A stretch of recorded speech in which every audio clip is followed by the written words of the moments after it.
Graça e paz, irmãos. Eu separei aqui em 4 pontos. Eu vou falar sobre 4 revelações que nós não percebemos no livro de Jó. A primeira, quem é Satanás? É claro que você lendo o livro de Jó, de agora, pensando para trás, você sabe muito bem o que é o diabo.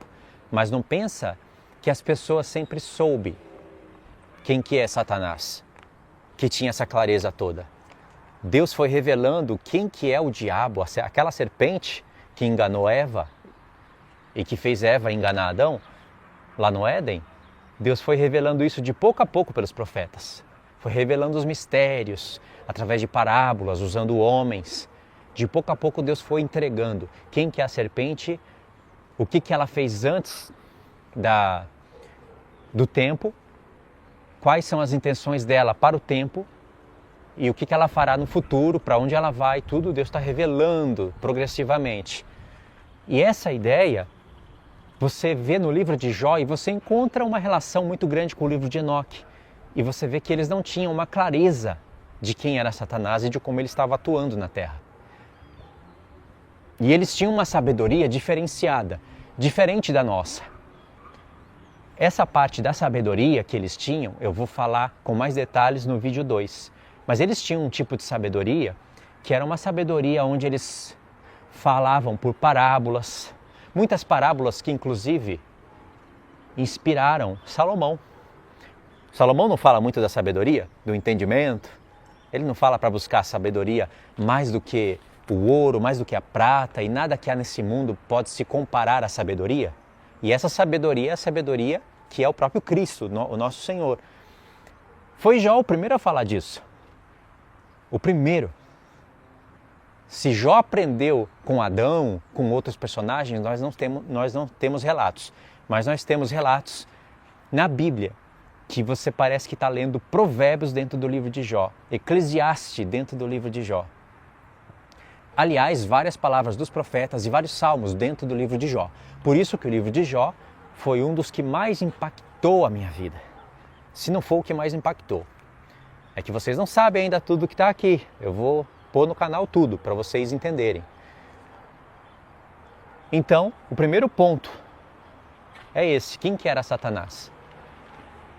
E aí, essa parte da sabedoria eu explico melhor na parte 2, tá? Porque eles tinham uma sabedoria que era uma sabedoria diferente da nossa.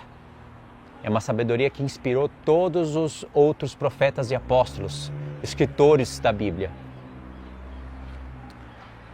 E aí eu tenho que falar um pouquinho disso no tempo, né? Qual era o tempo em que eles viviam?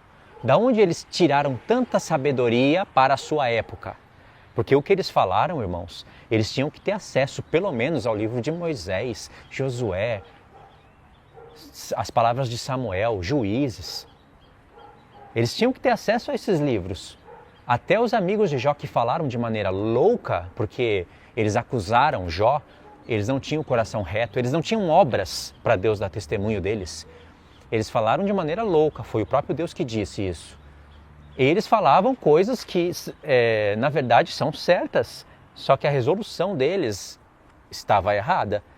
A intenção do coração deles também era maligna, porque era refutar Jó, sem misericórdia alguma, de um homem naquele estado. Um homem que eles viram que tinha tantas obras, tantas coisas boas, as quais boas obras fez Deus dar testemunho contra as trevas. Então o diabo, ele foi muito envergonhado lá no passado, aí ele quis montar uma seita hoje, que é contra as obras, no sentido de falar que obras você faz ali só porque é um salvo, mas obras não te salvam, contra a Bíblia. Eu ouvi rumores emergindo da terra. Rumores que são falados por boca de pessoas que parecem apóstolos, mas falam como João Calvino. Que obras não te salvam, aí eles confundem com as obras da lei e ainda não leem as cartas de Paulo de maneira correta, né? Porque Paulo fala de obras para a salvação, Tiago também. E Tiago fala de uma maneira tão clara que não precisa nem de teologia. Com uma semana de conversão, lendo a Bíblia, você já vê claramente o que o Tiago o apóstolo Tiago está nos falando. E Tiago, inspiradíssimo na verdade pelo Espírito, foi o único que mencionou o nome de Jó no Novo Testamento, no mesmo contexto que menciona de Elias, no mesmo contexto que fala de festas, de colheita, de vinda do Senhor. E tudo isso, Tiago pôde não ter entendido o que ele estava fazendo ali. Ele pôde entender algumas coisas, só que eu acredito que ele não entendeu tudo, porque precisava do Apocalipse. Se Tiago pudesse ressuscitar e ler o Apocalipse capítulo 11, ele iria ficar assustado e maravilhado. Porque na carta dele parece que ele está nos explicando o Apocalipse 11, como eu já falei nos vídeos anteriores. Então você vai ouvir esses rumores de que obras não salvam, como se obra e fé fossem coisas completamente diferentes, são se forem as obras do livro da lei. As obras que Deus deu para o povo praticar, para eles viverem até um tempo de uma renovação, até o tempo em que viesse Cristo, coisas que são faladas em Hebreus. Então, se for essas obras, sim, elas não salvam depois que veio Cristo, porque antes da vinda de Cristo, eles tinham que fazer para ter vida, porque foi promessa de Deus. Aquelas obras fariam a diferença entre a vida e a morte entre eles. Caso contrário, Deus não poderia cobrar isso deles, né? Você vai ouvir rumores, esses rumores todos foram emergidos da terra. Rumores de que Deus deu uma lei impossível para o povo praticar, para eles entenderem que Cristo era o único que podia praticar, porque senão, se se vivêssemos naquela época, pudéssemos praticar, para que viria Cristo? Confundiram com as palavras de Paulo e não entenderam as palavras de Moisés, quando Paulo está sendo bem claro quando ele usa as palavras de Moisés e compara com o tempo de Abraão. Então olha só a confusão que emergiu da terra. Isso porque o diabo ficou furioso com as obras de Jó. Obras de caridade. Obras que sem elas Deus não daria testemunho de Jó, testemunho do reino. Porque o que está por detrás do livro de Jó é tudo o que aconteceu antes da fundação do mundo. Tem coisas impressionantes no livro de Jó. E que sim, eu sei que você sabe disso, mas às vezes a gente não bota a atenção que precisa. Então esse é o primeiro ponto. Quem era Satanás? Segundo ponto, Jó e Enoque. Você vai ter que admitir que o livro de Enoque é inspirado. Não só porque eu vou ler Jó e cruzar alguns textos, porque Judas falou e citou Enoque. Eu ouvi rumores que emergiram da terra, rumores que são falados por boca de pessoas que parecem apóstolos, mas que falam como dragão, de que Enoque não é bíblico. Não, bíblico é decreto dominical. Bíblico é uma profetisa, Ellen White. Bíblico é que o juízo investigativo está acontecendo agora. Bíblico é você guardar o sábado. Então, são rumores que se levantam da terra, querendo refutar o livro de Jó. Uma vez que Deus determinou que o livro de Jó ficasse fora da Bíblia, para ele ser resgatado com muita categoria no final. E se dependesse de muitos homens, glorificados por homens de hoje, Martinho Lutero tinha tirado o Apocalipse da Bíblia. Você sabia disso? Você sabia que um dia o Apocalipse esteve fora da Bíblia?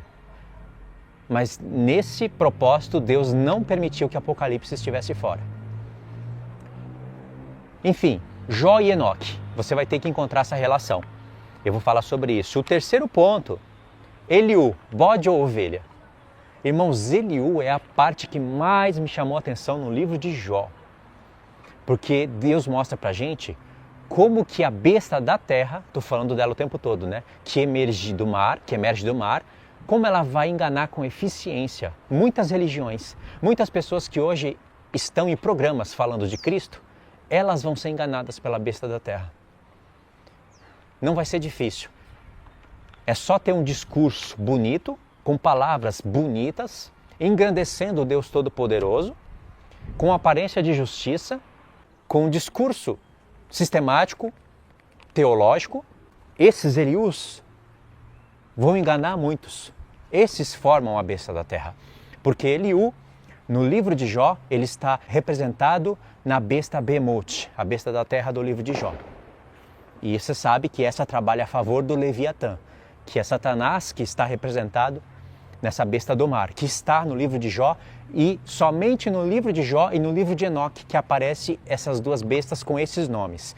Lá no Apocalipse vai ser chamado de besta da terra e besta do mar, com uma montagem de animais que Deus haveria de revelar lá para o profeta Daniel, e aí todas as coisas se conectam. Ponto 3. Não, ponto 3 é Eliú, né? Bode ou ovelha? 90 e tantos % aí no YouTube, você vai, de pessoas que estão falando sobre isso. Eliú, o homem de Deus. O homem que provou que Jó estava contra os desígnios de Deus e estava soberbo. Olha só. Eliú, ele recruta mais inimigos, mais amigos de Jó. Sabia? Na Bíblia nós só temos 3 amigos de Jó. Mas Eliú, ele foi usado para recrutar mais amigos, aspas, de Jó. Pessoas que estão contra os desígnios de Deus e colocam escuridão nos desígnios do Senhor. Eliú foi um desse. E o quarto ponto, que é lindo, a testemunha de Jó. Jó, ele coloca Deus como testemunha dele no livro. Mas é curioso que isso está num só capítulo. E nesse mesmo capítulo, Jó fala, Deus se irou contra mim. E quem é que vai remover a ira de Deus uma vez que ele quer se irar? Embora eu não tenha nada nas mãos, eu não tenha pecado e minha oração seja pura, ele se irou contra mim. E os amigos de Jó ouvindo isso e ficando doido da vida. Parece que Jó está falando que Deus é injusto. E os amigos de Jó, embora eles tenham ouvido Jó falar que Deus é justo, que nele não há injustiça, que ainda que Jó fosse justo, ele teria que pôr a mão na boca porque não tem como discutir com Deus. Mesmo assim, olha, Jó não atribui nada de injustiça contra Deus. Mesmo assim, os amigos de Jó distorceram a sua palavra. E Jó acusa eles disso. Jó fala, vocês são consoladores molestos. Sabe uma pessoa que vai consolar, mas atormenta? E Jó fala, suas palavras são mentirosas. Longe de mim dar crédito para vocês. Confiar em vocês e dizer que vocês estão certos. Longe de mim. E Jó fala, tais acusações merecem a ira de Deus. Olha só. Os amigos de Jó estavam a ponto de fazer Jó pecar com a boca. Mas Jó não pecou. O próprio escritor do livro dá a sua perspectiva. Falando, e nisso Jó não pecou com a sua boca. E nisso Jó não atribuiu injustiça a Deus. O próprio escritor de Hebreus, no início do livro, durante 2 vezes, ele dá esse testemunho de Jó, dizendo que Jó não pecou com os lábios. Ora, se Jó se ensoberbeceu, se engrandeceu, usou de vanglória, confiou nas suas boas obras e estava, como diz Eliú, justificando mais a si mesmo do que a Deus, isso são palavras de Eliú, o próprio escritor do livro iria ter que voltar e dar a sua análise e falar, e nisso Jó pecou. Porque é pecado isso daí. Mas Deus admitiu. Admitiu não, Deus desmentiu todos esses daí. E Deus desprezou Eliú de uma maneira vergonhosa. Então, é um caso em que Deus treina o nosso coração. Porque você fica, na primeira vez que você escuta as palavras de Eliú, você fica confuso. Parece que Jó pecou, porque se tudo o que Eliú falou foi verdade, Jó pecou. E o diabo, você pode ver que o diabo não volta mais lá na presença do Senhor. Depois que, da segunda vez, do segundo desafio, que Deus entregou Jó nas mãos do diabo e falou, está na sua mão, só não mata ele. E o diabo presenciou que Jó não pecou com os lábios, pode ver que ele não volta mais. Porque se Jó tivesse pecado, ele voltaria. Com argumentos contra Deus. Não tinha mais o que fazer. O único passo que o diabo teria agora, sem ser a carta na manga dele, que era Eliú, seria matar Jó. Mas não podia matar um homem daquele, inocente. Então não tinha mais argumento para o diabo. Por isso que não tendo mais argumento, e depois que Jó discursou por 6 capítulos, e essa vai ser uma das novidades do vídeo que eu vou gravar, porque no vídeo passado eu fui um pouco limitado. Eu achava que o discurso de Jó foi só dos capítulos 29, 30 e 31, aqueles capítulos maravilhosos, que desperta a ira, acende a ira nos Eliús de hoje, nos calvinistas. Então, aqueles 3 capítulos de Jó, na verdade, ele tinha discursado mais 3 capítulos anteriores. Significa que Jó, o último discurso de Jó, durou 6 capítulos, sem interrupção, sem ninguém refutar. Por isso que depois que todos calaram a boca, não tinha mais o que falar, porque todos sabiam, todos estavam presentes quando Jó colocava preparavam a sua cadeira para Jó sentar na praça e falar da sabedoria de Deus, explicar o Senhor. E Jó, tendo testemunho de todos, nenhum pobre ficava sem ajuda. Jó chorava com os que choravam. Todos poderiam testemunhar coisas de Jó. E todos esses que foram ajudados e consolados por Jó, ao ponto de Elifaz falar: você não era os olhos do cego e as pernas do coxo? Cadê agora essa justiça na qual você confiava? Irmãos, Elifaz, que é descendente de Esaú, abriu a boca para falar isso. Vê se a ira de Deus não ia ficar bem acendida contra esse homem. Eles só escaparam por causa daqueles 7 dias que eles ficaram ali, se compadecidos de Jó. Só por isso.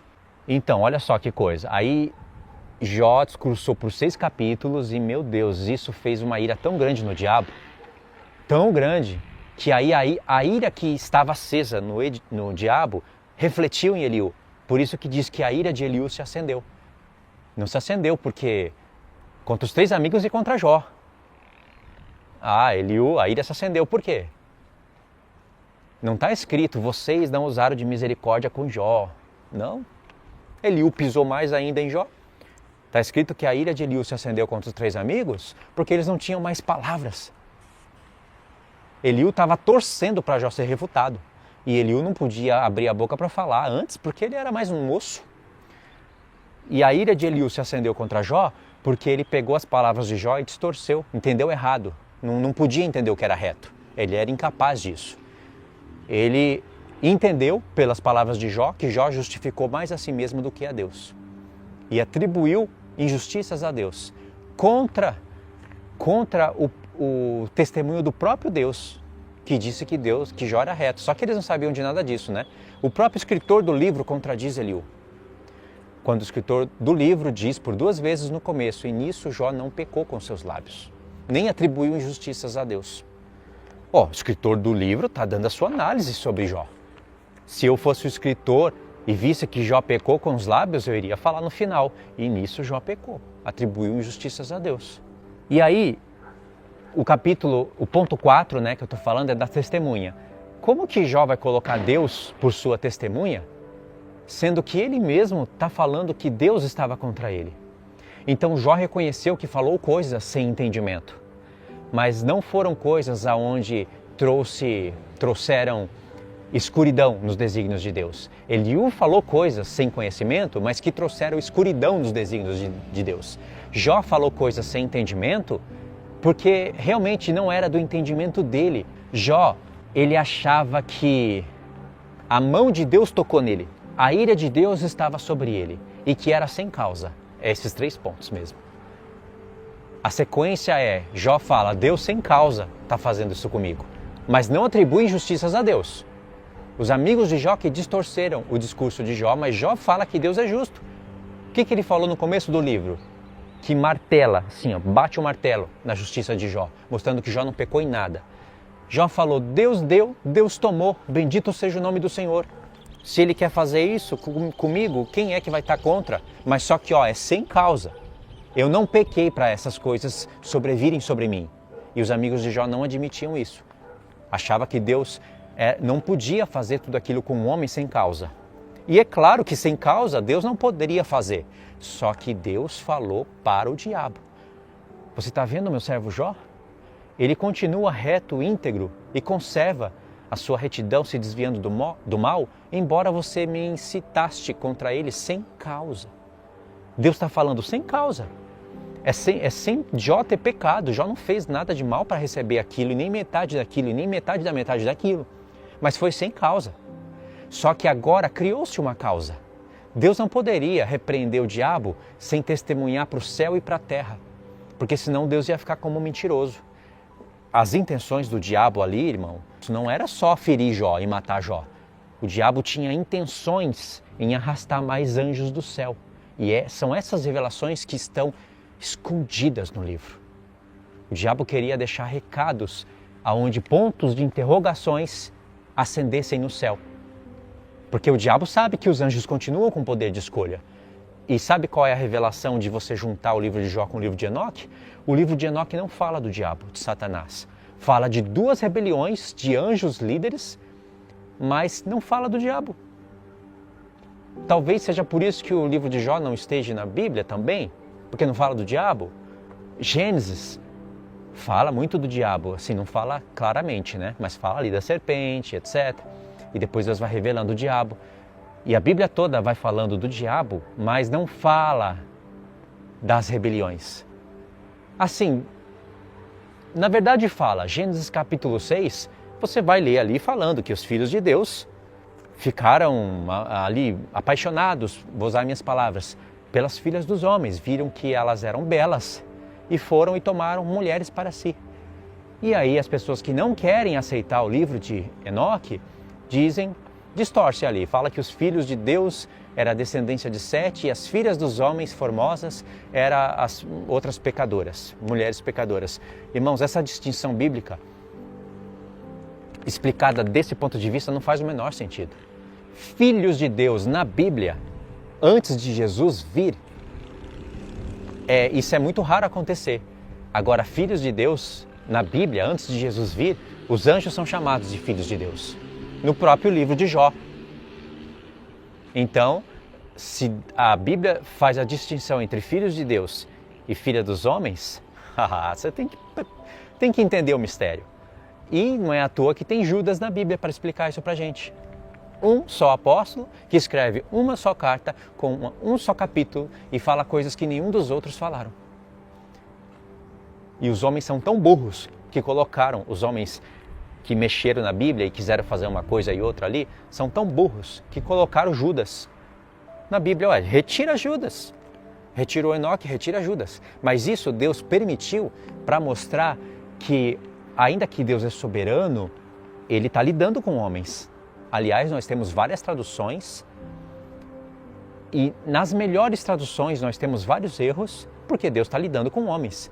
Só que Ele não vai permitir que toda a Bíblia seja traduzida errada, que as traduções erradas impeçam os homens de serem salvos.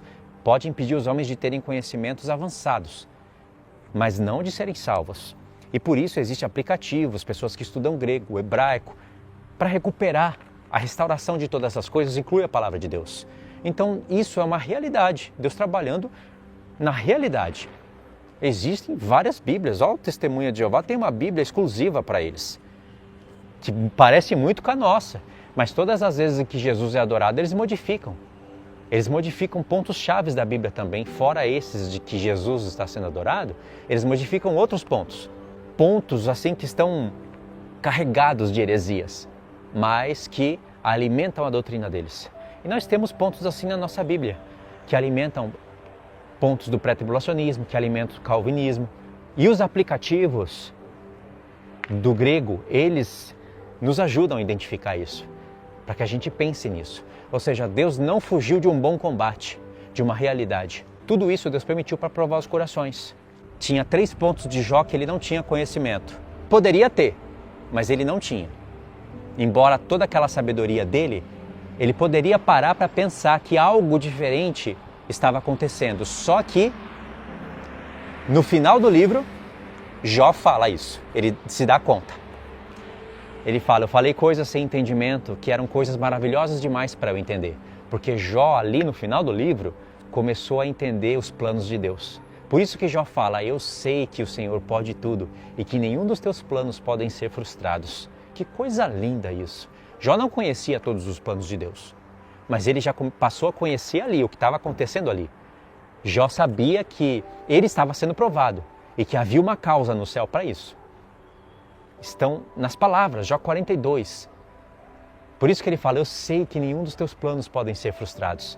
Jó não conhecia todos, não tinha como conhecer, não tinha Torá escrita, não tinha nada. Então, era difícil mesmo para eles entenderem muitas coisas, né? Mas Jó tinha que saber que Deus não ia fazer aquilo com o homem sem causa.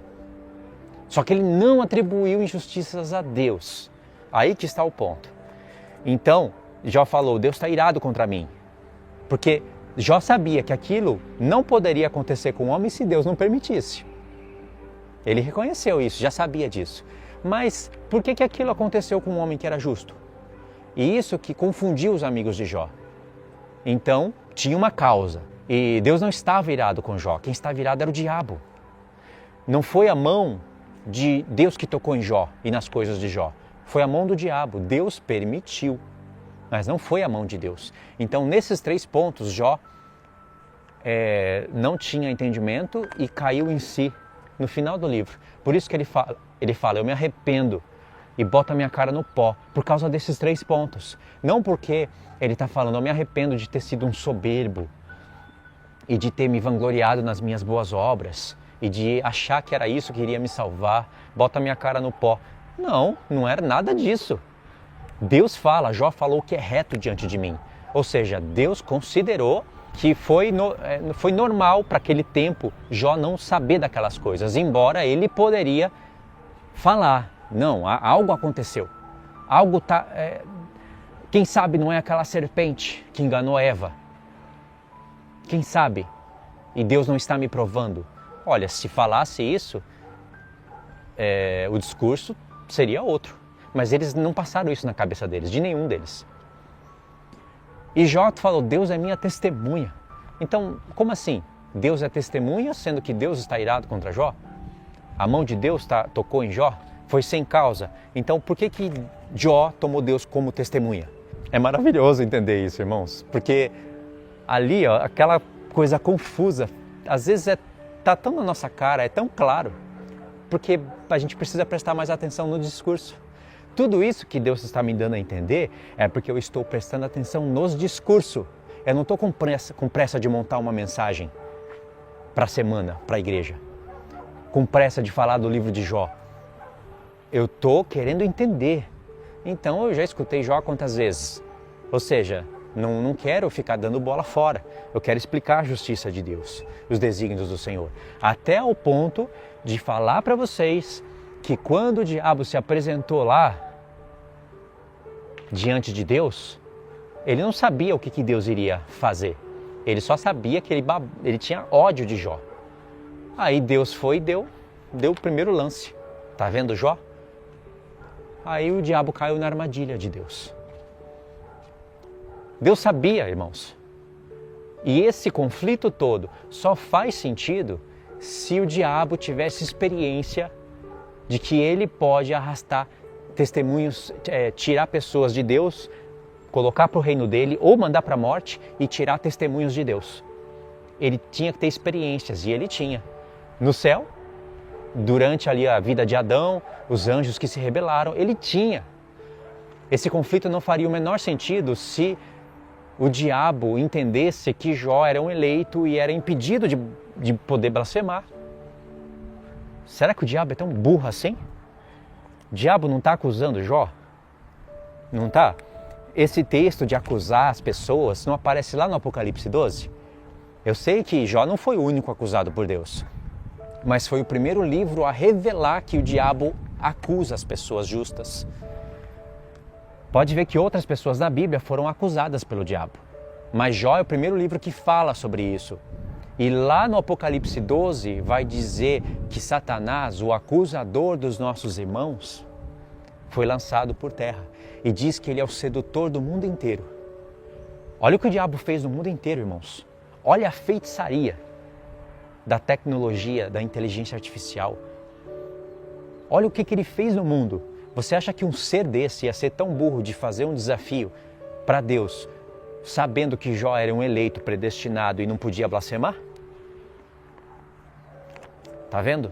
Coisas lindas. Então a intenção do diabo não era apenas tirar o testemunho de Jó na terra, porque tirando o testemunho de Jó, tira o testemunho de Deus. Embora o diabo estivesse fazendo tantos males na terra, ainda tem homem que com o seu poder de escolha anda em retidão e através das boas obras mostra sua fé para com Deus. Isso que o diabo queria anular, só que não era só isso. o diabo também queria arrastar anjos.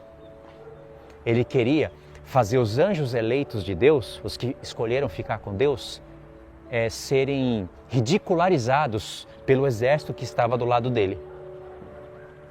Você entendeu isso? Como assim? É só parar para prestar atenção no desafio.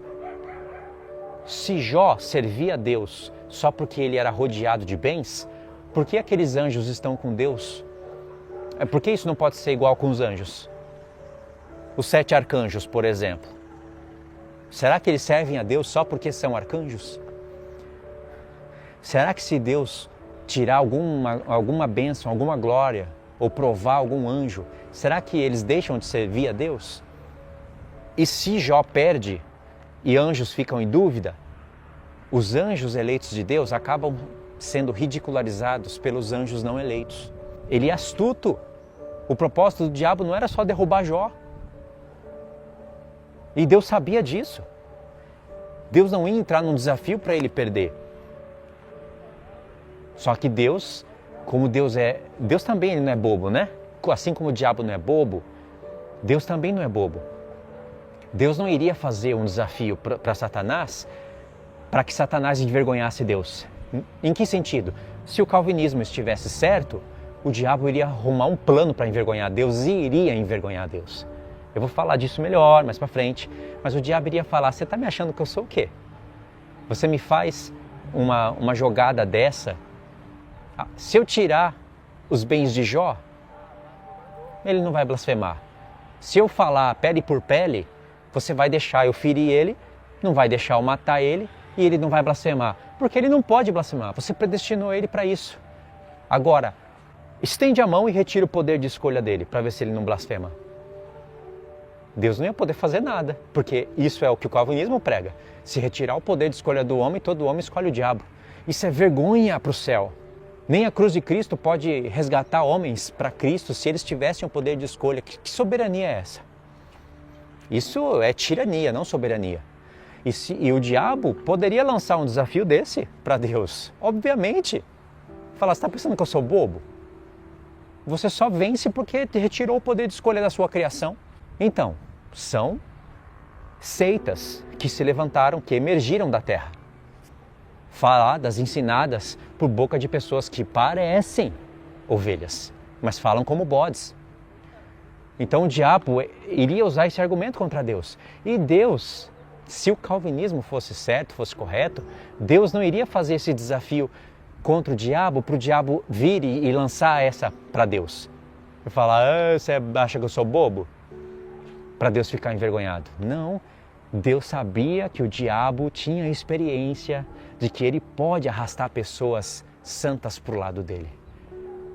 Anjos têm poder de escolha, Adão tinha poder de escolha, hoje todos têm poder de escolha. Então o diabo viu algum tipo de disputa na qual ele poderia alcançar vantagem. Quantos homens nós vemos na Bíblia que foi Deus que levantou e o final deles não foi bênção, não foi para o lado de Deus? Quantos homens? Então são coisas maravilhosas no livro de Jó, que nos fazem meditar. O livro de Jó é o profeta mais anticalvinista da Bíblia. E não só isso, né?